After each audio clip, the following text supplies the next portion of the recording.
Hi everybody, welcome to the next edition of the Cal 40 Restoration. Today we're in beautiful Watsonville, California, the strawberry capital of the world. And we're going to be visiting with Buzz Ballinger of Ballinger Spars to get an update on our new mast. Well, Buzz, I guess this is it. Boy, it's beautiful. And it looks huge right here. Why don't we go over it? And Sure. we had our initial conversation at the Boatyard, but I'd love to see all the details of this. Sure. Yep, this is the tube extrusion we were talking about, which is the one we normally use for the Cal 40. And as you can tell, we've tapered it, and it's tapered over about a 12-foot length. The tapering is done by cutting wedges out of each side and then I see a welding bending the mast back and welding and grinding it. So you can see the ground shiny grinding. Then we've designed and built a masthead for it, which is the trisect masthead we talked about. Well, the trisect masthead is designed for race boats in order to minimize the number of forward halyards and get the most use out of the halyards you do have. So in a trisect, and the reason they're called a trisect, you have 3 forward halyards. You've got a centerline jib halyard, which is used only for jibs. You've got 2 wing halyards, 1 on each side, and those can be used as jibs or spinnakers. And then this is the attachment point for the head stay, is right in here? And the head stay comes straight out of that. We use a chafe guard on top, and this isn't the right one for this particular masthead, but it's a stainless guard that provides chafe protection for the spinnaker halyards, which don't always lead directly into the mast. Because the spinnaker can be, depending on them, could be out this angle, and if you jibe over to the other side, it might be over here, so it has to be able to drape over. And on ours, there's generally a stainless guard across the top like this, a guard underneath so that the halyard can be used as a jib and cross a bit. And then we use roller guards on the outside so that when you're flying a chute, there's not a lot of chafe, and it can actually, it's a roller bearing guard, and the halyard doesn't chafe on the guard itself. There's a main halyard in the back. You can add a second main if you wanted to, but since we're looking at light and trying to keep it light, and you're probably not going to be using a second main anyway. We just have a single one in this.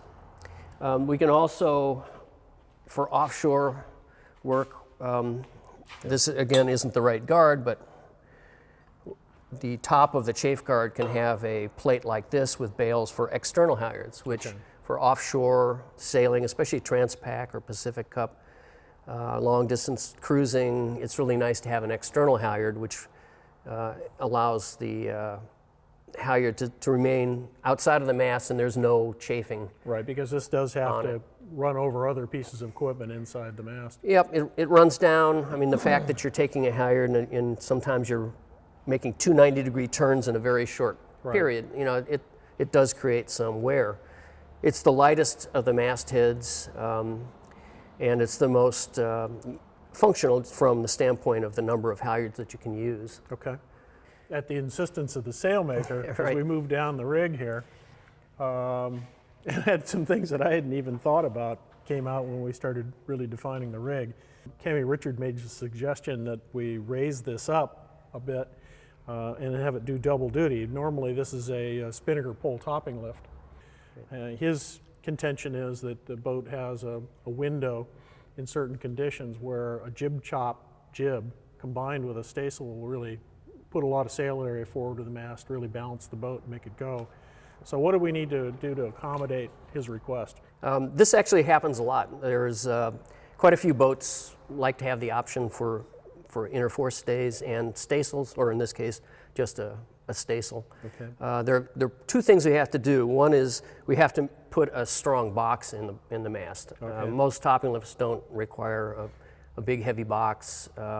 Staysails, because of the narrow angles and the fact that they're actually fairly large sails, they need a little more heft in the box. So we just drop in a larger shiv box with a heavier, larger diameter shiv. And because it's a topping lift and their loads are not, or the direction onto the shiv from the halyard is not the same always. We put a chafe guard. Because it would be swinging with the pole all the way out left and right. If you're going dead downwind, the pole is 90 degrees to the mast almost. So We put a chafe guard on the top of the box after it's welded in. The other thing that has to happen is that the runners, because you have a lot of forward load imposed by the inner forestay. Trying to pull the mast Right, out of trying to pull the column. mast forward. You need to move the runners into a location that's fairly close to. Okay, and that's what these two slots are for? Right. Is attachment of a... Yep, the runners will go there. They're considerably higher than the normal position for a Cal 40 Right. runner. The masts are pretty stiff, so they aren't really necessary. But if you do put a staysail up, you definitely need to use runners. All right. I'll I'll make provision on the deck plan. Yeah, So one more thing to do. yeah, exactly. Okay, Buzz, so this is the new spreader bracket. Tell me all about this. Well, this is a newer method of doing it. Your old Cal 40, the old Mast on the Cal 40 had a couple of brackets welded that sandwiched in a wooden spreader in between. And that worked fine for masts that don't bend very much, but when you start bending masts, it puts a lot of 4.5 load on spreaders and spreader roots, which is what the base of the spreader is called. This is a through bar system, which we use on virtually all of our masts. And it consists of an aluminum bar that is bent to the dihedral angle, which is so the it's coming sweep this up way. of the spreaders, and is inserted through a doubled up area in the mast. And the spreaders will slide over this and bolt to it, which makes a very, very strong integral system. The mast is doubled up, as you can see by the rivets. There's a piece of extrusion inside that doubles up the area to make up for the fact that you're taking material away, and also to strengthen the area, because there is some compression on that area from the spreader base. Okay. In your case, you're going to be using rod rigging. Right. And one of the things we can do with rod rigging, and sometimes with wire, is to actually machine the terminations into the spreader bar, which makes a very clean setup. Rod uses stem balls, which is this Right. And fitting. So they head the rod, right? Right. Okay. The rod's headed, and that's what makes the connection. This can fit then up through the spreader bar and into the seat, and that's the entire connection. Okay. Very, very strong, and it minimizes the number of holes in the mast too. So Then the spreader, which fits over the spreader bar, there's normally a little key that fits in here to make it fit very tightly. This slides over the spreader bar. There's a small notch underneath to allow for stem ball. This spreader isn't fitted yet, but the inboard end of the spreader is scribed to fit the mast very closely. Okay, so it's just closed, and then all you see is the rod going into the... Right. That's So- nice. That's nice and clean. Yeah, it's a really nice clean system, and then there are a couple of bolts that hold the spreader in place, and it's very, very strong and light and very clean. Okay. Awesome. It's going to be fun. Oh, here's the next detail that we can talk about. It's the halyard exits, and So as you you've got can, 3 of them on one side and 3 of them on the other. right, and those are determined by what the deck layout is like and where the winches are going to be and that sort of thing. And, this is what you've determined you wanted. You're assuming that I know where all this stuff is going. Well, since there's no hardware on the boat yet, I There's the guess I point. determined where it's got to be. You're going to determine it. That's good. Somebody has to do something here. All right, go ahead. Well, there are a number of different halyard exit types, and this one is a hood type. It's a stainless piece that fits over these slots. Okay. The slots are round on the inside, so there's no chafe. The reason I like this style is that it reduces the amount of water that can get in the mast. All right. There are long slots. There are a number of different ones, but this one in particular is nice because the water runs off the top hood, good. and you don't have as much down below. And chafe-wise, they're very good.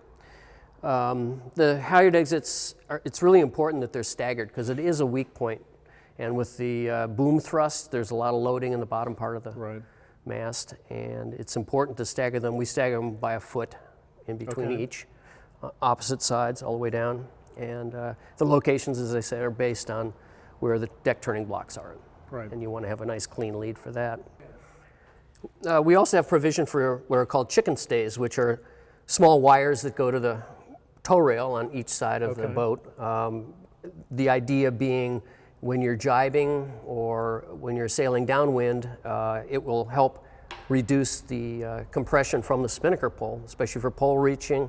But mostly they're really helpful when you're jibing. especially short-handed, where Okay. you may have taken off the baby stay, which also can provide some forward load on the spar. And these are set up so that they're below where the car is going to be when you jibe. Okay, because the car is going to rise to get the tip of the pole in under the forestay, right? Yes, and these can stay set so that if you have a round down or a round up at the wrong time, and the pole goes in the water, which creates a huge amount of compression on the mast, Right. you have some support. They're not always necessary, but it's a nice thing to have in case Well, you ever we do are need going to them. be doing some short-handed sailing with this. Right. That's part of the goal. Sure. So it's nice to have that provision to just strengthen the spar so it won't invert. Right, If we- absolutely. If we're so unfortunate as to dip the pole. Never happens Never to happens. me. But Yeah. It always happens to other people. yeah, This is the next area, which is the gooseneck, which we discussed a little bit before, how Right. ours are removable, and we build them out of stainless and insulate behind them with a very heavy plastic tape so that there's no galvanic problem. And it's fastened with, this particular one is fastened with rivets. The gooseneck lug, we call it, which is the swivel portion. You know, every gooseneck got to be a universal joint. There's a jaw on the boom, and the vertical pin makes it pivot horizontally. okay, That's machined out of a block of aluminum. And okay. then there's a tack fitting, which I don't have right now, but tack fitting that will hold the tack of the sail with some reef hooks. And that's how yours will be set up. Okay. And something similar to this for a vang lug that has to articulate. Right, we use the same bracket. It's just got an ear that's Yeah, designed for the vang that you end up having. The last component we haven't talked about and want to show you is the MassDEP. okay. And All right. it's an aluminum fabrication, just like pretty much everything else we do. It consists of a base plate, at least the way we build them, and a plug that fits up inside the mast. Okay, and like this is, if I saw it when it's coming out, these had some countersunk screws, so that'll screw this plate or this plug into this plate. Okay. Right, and there are a couple And of then it drain sits holes on on- the side so that water doesn't accumulate. It sits down in that platform. Right. Now in a Cal 40, this sits on a little island in the Right. middle of the cabin, and it's sort of a limited amount of space to be able to adjust it, and that's what these long slots are for. Okay. But this will actually fit on that island and allow you some fore and aft adjustments so you can adjust pre-bend All right. and that Yeah, sort of because thing. I'm not quite sure where the rake of the rig is going to be and what the pre-bend is Right. going to be.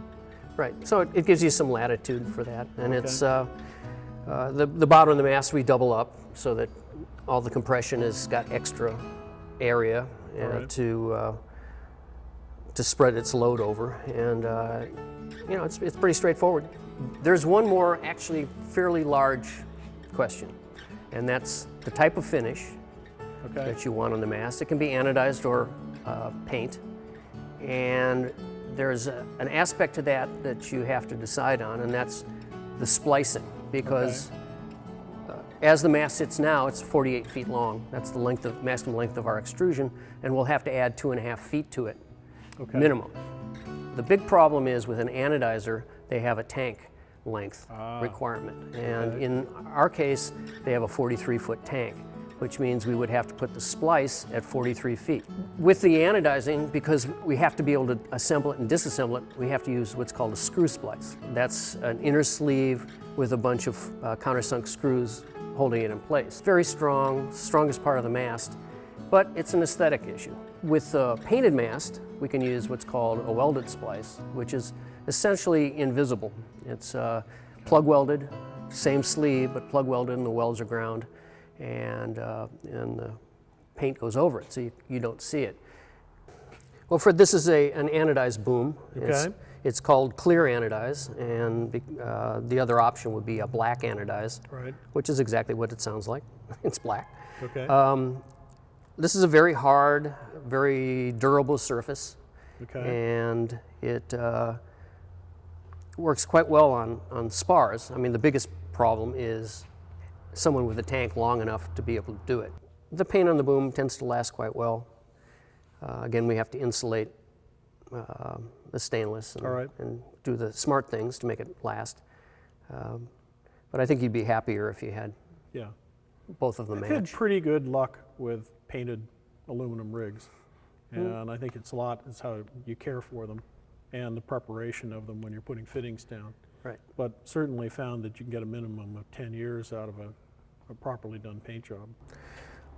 This is typical for an inboard end for one of our booms, and this is the type of detail that we're going to be doing on your boom. The inboard end consists of this jaw, which fits on that lug, which I showed you on the gooseneck, to make the universal joint. It has 3 shivs, which have cam locks associated with them, so that the line that goes through these shivs can be locked off on the boom. We have a cutaway in the inboard end of the boom, which allows access to the inside of the boom, because the boom end itself is fabricated at a plate, water jet cut, and welded into place, so it's not removable.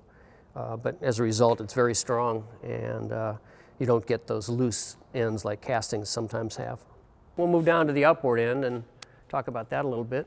And this again is pretty typical of what we do. It's a welded outboard shiv box. This is set up for 2 reefs. The 2 outboard shivs are the reefs, and the centerline shiv is the outhaul, which has a 4-to-1 purchase. This has a more traditional car and track, which has been used for years and years and years, and Right. some sailors prefer them. What we're doing more often now is using a strap for the outhaul, which is all you really need, because you're just keeps trying it on the boom. Yep, Right. you got to take the load from the clew, the sail, the leash loads onto the boom, and you either do it with a car or a strap around it. The Right. strap is very simple. It's very easy to replace. It's simple, and they work very, very well. And that's what we're going to do on your boom. Pulling it in and out is the strap's just to keep the clew close to the boom. Right. And then the outhaul adjuster is really for Right. bringing it in and out and changing the draft of the Yep. sail. Okay. And a lot of race boats use it, and very large ones. Okay. It's worked out quite Okay, well. good. Simpler, lighter, less expensive. All right. Works quite well. Well, Buzz, I got to say, everything's looking really good. I think we've made all of our decisions and choices. I think the next time I'm going to see you is at the boat when this is all delivered and we're ready to put it in.